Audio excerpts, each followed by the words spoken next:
Hello friends, நான் Tamilarasan. Welcome to stock hub.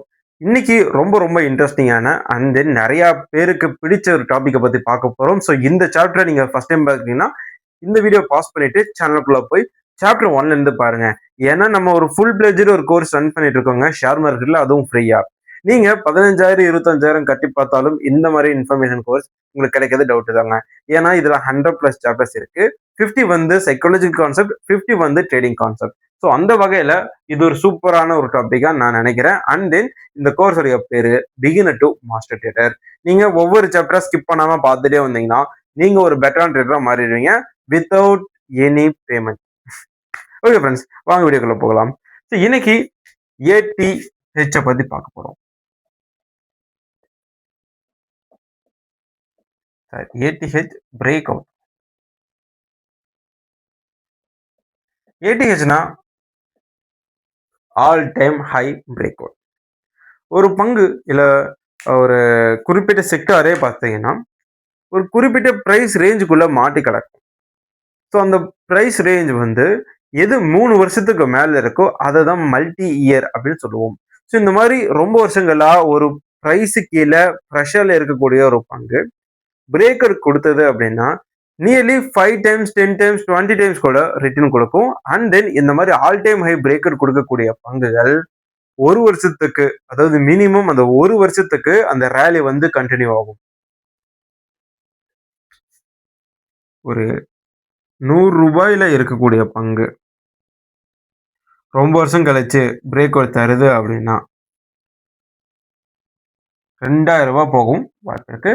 அதுவும் 2 to 4 மாதங்கள்ல, அதாவது 4 மாசத்துக்குள்ளேயே double the triple the returns கொடுக்கறதுக்கான வாய்ப்புகள் இருக்கு. ஸோ இதுதான் இந்த all time high break out உடைய ஒரு ஸ்பெஷாலிட்டி. ஸோ இது வந்து எந்த பேட்டர்ன்ல வேணா இருக்கலாம். பட் மேக்ஸிமம் நடக்கிறது வந்து பிளாக் பேட்டர்ன் நடக்குது, சேனல் பேட்டர்ன் நடக்குது, அண்ட் இந்த டாப் ரெசிஸ்டன்ட் லெவல்ஸ் இருக்கும் அந்த ஏரியாவில் நடக்கும். உதாரணத்துக்கு இது ஒரு ஹை, இது ஒரு ஹை, இது ஒரு ஹை, இது ஒரு ஹை, இது ஒரு ஹை, இது ஒரு ஹை, இது ஒரு ஹை, இது ஒன்று, இது ஒன்று. ஸோ இதெல்லாமே பார்த்தீங்கன்னா 1 year 2 year 3 year 4 year 5 year, 1 year 2 year 3 year 4 year 5 year. சரி, நான் ஏன் இயர் சொல்றேன்னு பார்த்தீங்கன்னா இந்த மாதிரி 3 வருடங்களுக்கு மேல இருந்து அது பிரேக் கொடுத்தா அது மல்டி இயர் சொல்லுவோம். ஸோ 3 வருடங்களா ஒரு பிரைஸ் ரேஞ்சுக்குள்ள இல்லை ஒரு ட்ரெண்ட் லைன் கீழே, அதாவது ட்ரேடிங் டூல்ஸ்ல வந்து சொல்லியிருக்கேன், ரெக்டாங்கிள் யூஸ் பண்ணுவோம், ஹரிசாண்டல் லைன் யூஸ் பண்ணுவோம், அண்ட் இந்த பாத் டூலா யூஸ் பண்ணி என்ன மாதிரி பேட்டர்ன் இருக்குன்னு கண்டுபிடிப்போம். இந்த மாதிரி சாப்டர் 54ல பார்த்தீங்கன்னா ட்ரேடிங் டூல்ஸ் நான் என்ன யூஸ் பண்றேன், நீங்க என்னென்ன யூஸ் பண்ணலாம் தான் சொல்லியிருப்பேன். ஸோ அதுல ஒரு டூலை யூஸ் பண்ணி நம்ம இந்த பேட்டர்னை வந்து ஃபர்ஸ்ட் டிசைன் பண்ணுவோம், அதாவது எந்த மாதிரி பேட்டர்ன் வருதுன்னு கண்டுபிடிப்போம். ஸோ அந்த பேட்டர்ன்ல குறைஞ்சது 3 வருஷத்துக்கு மேல அது வந்து டிராவல் ஆகிட்டு பிரேக் அவுட் தருது அப்படின்னா அது ஆல் டைம் பிரேக் அவுட். அந்த இடத்துல கன்ஃபர்மேஷன் பார்த்து நம்ம என்ட்ரி எடுக்கணும். ஸோ இந்த மாதிரியான மல்டி இயர் பிரேக் அவுட்ல நம்ம கேன்சைஸ் கன்ஃபர்மேஷன் வச்சு எடுக்கும்போது கேனுடைய ஹைல வந்து நம்ம என்ட்ரி எடுப்போம். அதோடைய லோவர் பாடி இல்ல லோவர் விக்ல வந்து நம்ம ஸ்டாப் லாஸ் வந்து பிளேஸ் பண்ணுவோம். ஸோ இந்த இடத்துல நீங்க கவனிக்க வேண்டிய ஒரு முக்கியமான விஷயம், இந்த இடத்துல உதாரணத்துக்கு பிரேக் அவுட் நடக்குதுன்னா ஸ்டாப் லாஸ் வச்சிடறோம், இங்க என்ட்ரி எடுத்துடுறோம். இது இந்த இடத்துல நடக்குது, ஓகேவா? ஸோ இந்த இடத்துல வால்யூமையும் நம்ம பார்க்கணும். ஃபார் கன்ஃபர்மேஷன் வால்யூம்ஸ் எப்படி இருக்குன்னு பார்க்கணும் இந்த மாதிரியான ஆல் டைம் பிரேக் அவுட் எடுக்கிறதுக்காக. செகண்ட் முக்கியமான விஷயம், மார்க்கெட் ஆர் செக்டார் எப்படி இருக்கு அண்ட் கவர்மெண்ட் பாலிசிஸ் எப்படி இருக்குன்னு பார்க்கணும். ஏன்னா இண்டஸ்ட்ரியல் ஆகட்டும் இல்ல இந்த சர்வீஸ் செக்டர் ஆகட்டும், கவர்மெண்டோட பாலிசிஸ் பயங்கரமா வந்து இன்ஃப்ளூயன்ஸ் பண்ணும். காரணம் இல்லாம ஒரு ஸ்டாக் ஒரு பிரைஸ்ல ரொம்ப வருஷமா இருக்காது. ஒருவேளை பிரேக் அவுட் தருது அப்படின்னா ஏதாவது ஒரு சாலிட் நியூஸ் வந்து இருக்கும். ஒண்ணு கம்பெனிக்கு பெரிய ஆர்டர் கிடைச்சிருக்கணும், இல்ல கம்பெனியுடைய டெப்ட் அதில் கிளியர் பண்ணியிருக்கணும். இப்போ எப்படி பார்த்தீங்கன்னா இந்த டாடா மோட்டார்ஸ்லாம் நல்லா உயர்ந்து வந்துட்டு இருந்தது. ஸோ காரணம் என்ன, டெப்ட் முடிச்சுட்டு அவங்க பேலன்ஸ் ஷீட் வந்து ஒரு ப்ரெஷர் இல்லாத ஒரு நிலைமைக்கு வந்துச்சு. ஸோ அதனால அதோடைய பங்குடைய விலை உயர்ந்துட்டு போகுது. அதே மாதிரி ஒரு பங்கு உயருதுன்னா அதுக்கு சாலிடான ஒரு ரீசன் இருக்கணும். அது வந்து கம்பெனி சைட்லயும் இருக்கலாம், இல்லை கவர்மெண்ட் சைடும் இருக்கலாம். நாளைக்கு வந்து கவர்மெண்ட் வந்து எக்ஸ்போர்ட் பண்றவங்களுக்கு சப்சிடி தரேன் அப்படின்னா எக்ஸ்போர்ட் கம்பெனிஸ் எல்லாம் உயர ஆரம்பிச்சிடும்.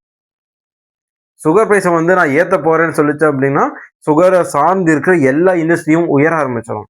சொல்ல போனா பெட்ரோலியம் கூட உயர ஆரம்பிக்கலாம். ஏன்னா இப்ப எத்தனால் வந்து அதில் யூஸ் பண்ணிட்டு இருக்காங்க.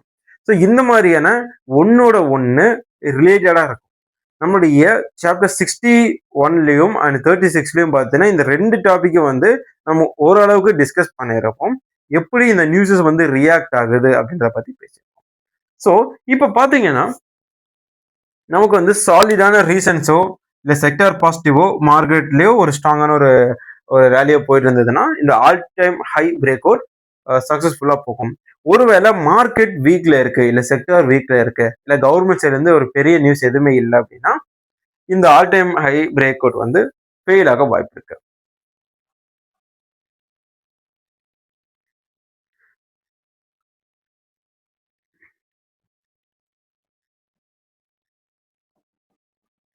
அண்டு மூணாவது இந்த பிகினர்ஸ் இருப்பாங்க இல்லை பேங்க் வேலைக்கு போயிட்டு இருப்பாங்க. அவங்களுக்கு இந்த ஃபுல் வீடியோ பார்த்துட்டு பேட்டர்ன் வரைகிறதுக்கோ நியூஸை படிக்கிறதுக்கோ அவங்களால முடியாது.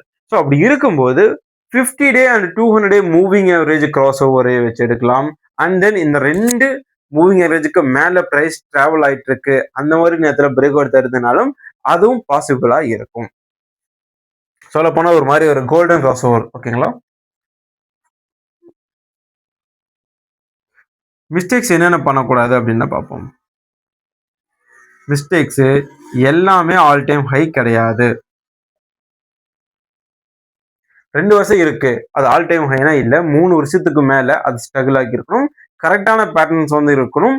நல்ல ஈக்குவலான ஒரு ரேஷியோல எல்லாமே டச் ஆயிருக்கணும். ஓகேவா? நீங்க ஃபோர்ஸ் பண்ணி டச் பண்ண மாதிரி இருக்கக்கூடாது. எல்லா ஹைஸும் விக்கு மட்டும் டச் ஆகுதுன்னா விக்கு மட்டும் டச் ஆகணும். இல்லை எல்லா ஹைஸும் பார்த்தீங்கன்னா பாடியை மட்டும் டச் பண்ணி வரைகிறீங்கன்னா அந்த பாடியை பேஸ் பண்ணி தான் இருக்கணும். ஒரு கேனலோடைய விக்ல டச் பண்ணிட்டு ஒரு கேனலோடைய பாடியை டச் பண்ணிட்டு இப்படி டிராப் பண்ணீங்கன்னா அது பேட்டர்ன் கிடையாது. பேட்டர்ன் வரைகிறீங்கன்னா இது ஒரு ஹை, இது ஒரு ஹை, அந்த விக்கை தான் டச் பண்ணி போகணுமே தவிர உங்க இஷ்டத்துக்கு வரைஞ்சிங்கன்னா அது லாஸ் ஆக வாய்ப்புகள் இருக்கு. ஸோ இதெல்லாம் சின்ன சின்ன மிஸ்டேக்ஸ். அண்டு ஃபண்டமெண்டலா இன்னொரு முக்கியமான விஷயம் பிஇ ரேஷியோ. பிஇ ரேஷியோ ரொம்ப ரொம்ப இம்பார்ட்டண்ட்டுங்க ஒரு பயங்கரமான ரேலி வர்றதுக்கு. ஏன்னா பிஇ ரேஷியோ வந்து எனக்கு பொறுத்த வரைக்கும் நான் வந்து நிறைய பேர் சொல்லுவாங்க 20க்குள்ள இருந்தா 25க்குள்ள இருந்தா நல்லது அப்படின்ட்டு. பட் என்னை பொறுத்த வரைக்கும் 10க்கு மேல அல்லது ஒரு 15க்கு மேல இருந்து ஒரு 30க்குள்ள இருந்தது அப்படின்னா நான் வந்து ஒரு அண்டர்வேல்யூ ஸ்டாக் மாதிரி நான் கன்சிடர் பண்ணுவேன். அதே நேரத்துல 25ல இருந்து 30 35 போயிட்டு இருக்கு அப்படின்னா அந்த ஷேர் வந்து growth ஆகிட்டு இருக்கு அப்படின்னு நான் எடுத்துப்பேன். ஏன்னா அந்த பிஇ ரேஷியோ பத்தின ஒரு சாப்டர்ல வந்து நான் சொல்லியிருப்பேன். பிஇ ரேஷியோ வந்து எந்த மாதிரியான அனாலிசிஸ்க்கு யூஸ் பண்ணலாம், அதை யூஸ் பண்ணலன்னா என்ன மாதிரியான டிராபேக்ஸ் நமக்கு இருக்கும் அப்படின்னு சொல்லியிருக்கேன். அதோடைய அர்த்தம் என்னன்னு ஏகப்பட்ட விஷயங்கள் அதை டிஸ்கஸ் பண்ணிப்போம். ஸோ போய் பாருங்க. BE ratio mutual fund manager முதற்கொண்டு இந்த ரேஷியோ யூஸ் பண்றாங்க. இந்த ரேஷியோ முன்னாடி கால்குலேட் பண்றதுல ரொம்பவே கஷ்டமா இருந்ததுங்க. ஆனா இப்போ ஒரு ஆப்லயே அந்த பிஇ ரேஷியோ கொடுக்குறாங்க. சொல்ல போனா உங்களுடைய புரோக்கரேஜ் ஆப்லயே பார்த்தீங்கன்னா பிஇ ரேஷியோ நிறைய இடத்துல கொடுத்து வச்சிருக்காங்க. ஸோ பிஇ ரேஷியோன்னா என்ன, ஒரு கம்பெனியோடைய அந்த ப்ரைஸ் டு ஏர்னிங்ஸ். ஓகேவா? இப்போ நீங்க ஒரு பங்கு வச்சிருக்கீங்க, அந்த நிறுவனத்தால ஒரு பங்குக்கு எவ்வளவு சம்பாதிக்க முடியுது அப்படின்ற ரேஷியோ தான் பிஇ ரேஷியோ. ஓகே. ஸோ இந்த பிஇ ரேஷியோ வந்து எந்த இடத்துல இருக்குன்னு பார்க்கணும். லாபம் வந்து சரியா பண்ணிக்கிட்டு இருக்காங்களா, கடந்த ஒரு 3 வருஷத்துக்கு ஒழுங்கா பண்ணாலே போதும் அவங்களுடைய பேலன்ஸ் ஷீட் நல்லா இருக்குன்னு நம்ம நம்பலாம். அண்ட் தென் 10 வருஷம் பேலன்ஸ் ஷீட்டை பார்க்கறதும் ஒரு அதிக அடிஷனல் கன்ஃபர்மேஷன் தான். பட் இப்ப இருக்கிற நிலைமையில சில நிறுவனங்கள் லாஸ்ல இருந்து மேல வரும்போதே உயர ஆரம்பிச்சிருது. அண்ட் தென் ஃபோர்ஸ் மோட்டார்லாம் பார்த்தீங்கன்னா 2000 ரூபாயில இருந்தது 2022 பிற்பகுதியில. அதுக்கப்புறம் 2 வருஷம் கழிச்சு பார்த்தீங்கன்னா 20,000 ரூபாய் டச் பண்ணுது. ஸோ இந்த மாதிரி எல்லாமே ரேலி நடக்கும் மல்டி இயர் பிரேக் அவுட் வரும்போது. ஓகே, இந்த மல்டி இயர் பிரேக் அவுட்டோடைய கான்செப்ட்ல இன்னொரு முக்கியமான விஷயம் அனாலிசிஸ் எப்படி பண்றது. ஆக்சுவலாக இதை தான் நான் ஃபர்ஸ்ட் சொல்லியிருக்கேன்.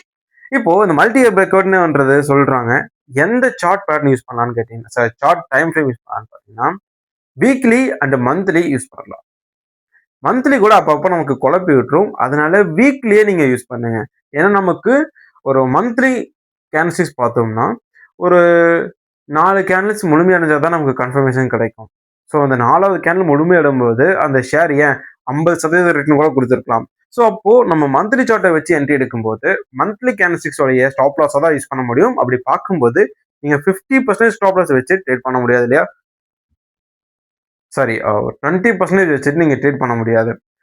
ஸோ அதனால நீங்க வந்து வீக்லி சார்ட் யூஸ் பண்ணும்போது, உங்களுக்கு அந்த entry level and stop loss level ஓரளவுக்கு கம்மியா இருக்கும் மந்த்லி சார்ட் கம்பேர் பண்ணும்போது. அண்ட் பேட்டர்ன்ஸ் வரையறதுக்கும் அந்த வால்டாலிட்டிய பார்க்கறதுக்கும் யூஸ்ஃபுல்லா இருக்கும். ஓகே. இப்ப இந்த ஆல் டைம் பிரேக் அவுட் எப்படி ஒர்க் ஆகுது? எப்படி நிறைய ட்ரேடர்ஸ் சக்சஸ் ஆகுறாங்கன்றதையும் பார்த்தலாம். முதல் விஷயம் நியூஸ். ஒரு ஷேர்ல பாசிட்டிவ் இருக்கா, நெகட்டிவா இருக்குன்றது தெரியறதுக்கு முன்னாடி all time high multi year break நடக்குதுன்ற நியூஸ் போனாலே எல்லாரும் அந்த பங்கை தான் பார்க்க ஆரம்பிப்பாங்க. இப்போ நீங்க ஒரு ஷேர் மார்க்கெட் சம்பந்தப்பட்ட நியூஸ் சம்பந்தப்பட்ட ஒரு ஆப் ஓபன் பண்றீங்கன்னா குறிப்பிட்ட ஒரு ஷேரை சொல்லி இது மல்டி இயர் பிரேக்கர் கொடுத்துருச்சு, இது என்ன ஆக போகுது, how to trade with this அப்படின்னு போடுவாங்க. ஸோ அது இது வந்து அப்படியே டாக் பண்ண பெருசாயிட்டே போகும். ஸோ அந்த இடத்துல ஒரு எல்லாருடைய அட்டென்ஷன் கிடைக்கும். அண்ட் மொமெண்டம் ட்ரேடர்ஸ் உள்ள வருவாங்க. மொமெண்டம் ட்ரேடர்ஸ் அவங்க கேட்டிருக்க பணத்தை போட்டு அடுத்த 20% 30% தான் வெளியே போயிடலான்ற ஒரு எண்ணத்தோட போடுவாங்க. ஸோ மணி உள்ள வரும். உள்ள வரும்போது ரெகுலர் இன்வெஸ்டர்ஸ் எல்லாருமே உள்ள பணத்தை போடுவாங்க. அந்த ரேலி கண்டினியூ ஆக ஆக ஆக அதோட பிரைஸும் மக்களுடைய பணமும் உள்ள வந்துகிட்டே இருக்கும். ஒரு செர்டன் ஆஃப் டைம் போகும்போது எல்லாரும் பணத்தை வெளியே எடுக்க ஆரம்பிப்பாங்க. அப்போ கிராஃப் இப்படி போன பங்கு இப்படியே சைடு வைஸ்ல போகும். ஸோ இந்த மாதிரி ஷேர்ஸ் எப்போ வந்து கிராஷ் ஆகும்னா இன்ஸ்டிடியூஷன் இன்வெஸ்டர்ஸ் டக்குன்னு பணத்தை வெளியே எடுக்கும்போது கிராஷ் ஆகிடும். மெதுவாக பணத்தை எடுக்கும்போது ரிட்டெயில் இன்வெஸ்டர்ஸ்க்கு வெளியே எடுக்கணும்னு தோணாது. ஸோ அவங்களுடைய பணம் வந்து மாட்டிக்கும். ஷேர் வந்து அப்படியே நடுவில் வந்து ஆடிக்கிட்டே, அதாவது கன்சாலிடேட் ஆகிட்டே போயிட்டு இருக்கும். இன்னொரு முக்கியமான விஷயம், அந்த பங்குடைய விலை மேலே போயிட்டு இருக்கு இல்லைங்களா? ஸோ அந்த நேரத்தில் என்ன ஆகுதுன்னா இன்ஸ்டிடியூஷனல் பையர்ஸ், அதாவது மியூச்சுவல் ஃபண்ட்ஸ், என்ஆர்ஐஸ் அண்ட் பெரிய பெரிய ஏஸ் இன்வெஸ்டர்ஸ் அந்த பங்குல பணத்தை போட்டுட்டு இருக்காங்கன்னு அர்த்தம்.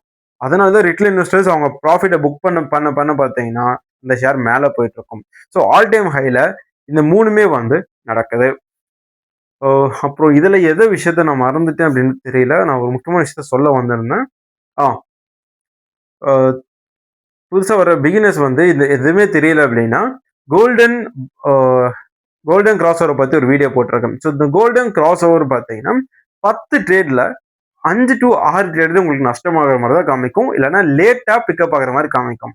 ஆனா பேலன்ஸ் இருக்கு 4. இப்போ நீங்க 10 எடுக்கிறீங்கன்னா அதுல 4 ட்ரேட்ஸ் உங்களுக்கு மைண்ட் ப்ளோவிங்கான ரிட்டர்ன்ஸை கொடுக்கும். ஏன்னா அவ்வளோ ஈஸியா இந்த கோல்டன் கிராஸ் ஓவர் எங்கேயுமே நடக்காது. நடந்ததுன்னா சூப்பரான ரிட்டர்ன்ஸ் கொடுக்கும். ஸோ பிகினர்ஸ் அதை யூஸ் பண்ணிக்கலாம். Time frame weekly R monthly இதுவே போதுமானது. பட் என்னை பொறுத்த வரைக்கும் வீக்லி யூஸ் பண்ணுறது பெட்டர்.